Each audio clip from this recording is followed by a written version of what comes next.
Before you get the results of your progress examination, comparing where you are with where you were, I would like to share a personal experience that may help you avoid a mistake that I made. Like you, I began chiropractic care, and I made great progress. In about a month or so, I started feeling pretty good, so I discontinued my care. A couple of months passed, and I noticed my problem came back. When I returned to the office, I learned that there are 3 reasons this can happen. The first reason is our cultural perception of what we think health is. As early as grade school, we learned that the presence of symptoms such as a fever or a rash meant we were sick. We stayed home from school, and we returned once we felt better. No wonder most people think that health is about how they feel. Now, I like feeling good as much as anyone, but how we feel is a poor judge of one's health. Consider people with cancer or hypertension, heart disease, even tooth decay, who clearly aren't healthy, but they may not yet have symptoms. When it comes to chiropractic, you're likely to feel better long before you actually are better. In fact, you can have subluxations and not even know it. It's easy to see a connection if subluxations are causing a headache, but what if a subluxation is compromising your gallbladder? How would you know? The popular but incorrect notion that you can determine your health by how you feel is probably best demonstrated at dinner tonight.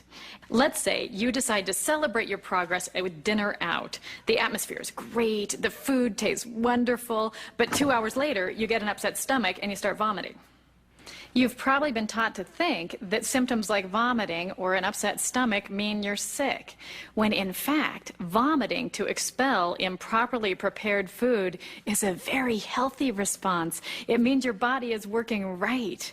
Imagine the consequences of taking medicine to calm or fool your stomach and not throw up, causing it to retain the toxic food.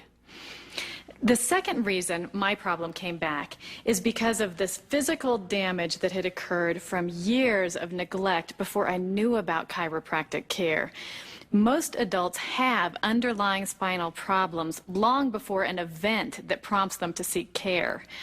Before obvious symptoms appear, our bodies attempted to adapt to these abnormal spine patterns until we could adapt no longer and symptoms appeared.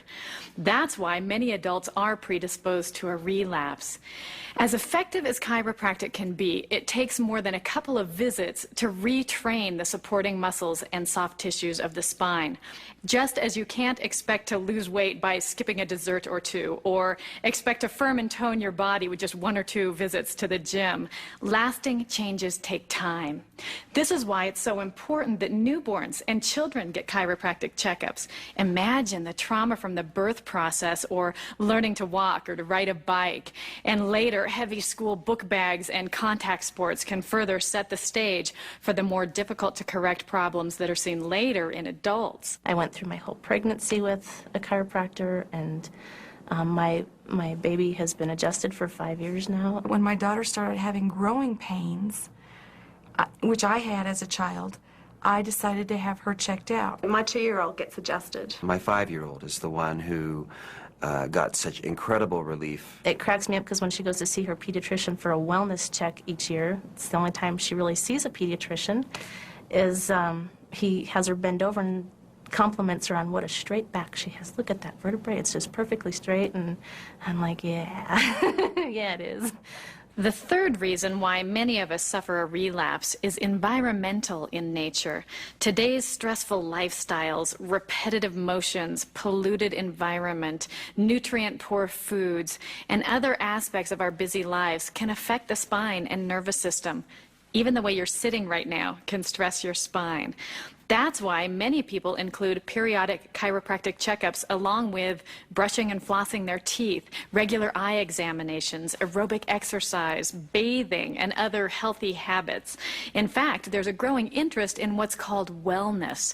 Wellness can include proper nutrition, increased water intake, restful sleep, aerobic exercise, positive thinking, attending to spiritual matters, and a host of other activities, all of which can have the best effect with a properly functioning nervous system free from subluxations.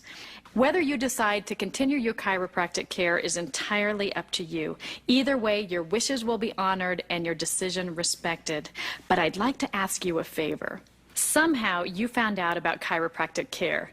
You've since learned that chiropractic focuses on the integrity of the nervous system because it controls how every aspect of your body works, and that chiropractic care finds areas of the spine affecting the nervous system called subluxations and uses adjustments to reduce these subluxations, allowing the body's inborn healing ability to take over.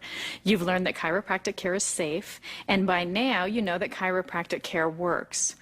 But consider the millions who don't know, millions who are taking risky drugs or submitting to irreversible surgeries, millions of children who are being drugged with Ritalin or having their immune systems assaulted with the indiscriminate use of antibiotics.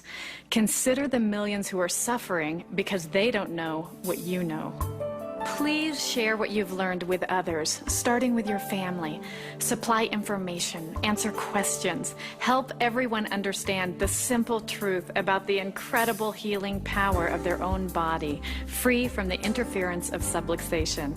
And finally, invest in a program of regular chiropractic care for yourself so that you can be the loving spouse, the nurturing parent, so that you can be your best. There are so many who depend on you. Continue your chiropractic care because you're worth it.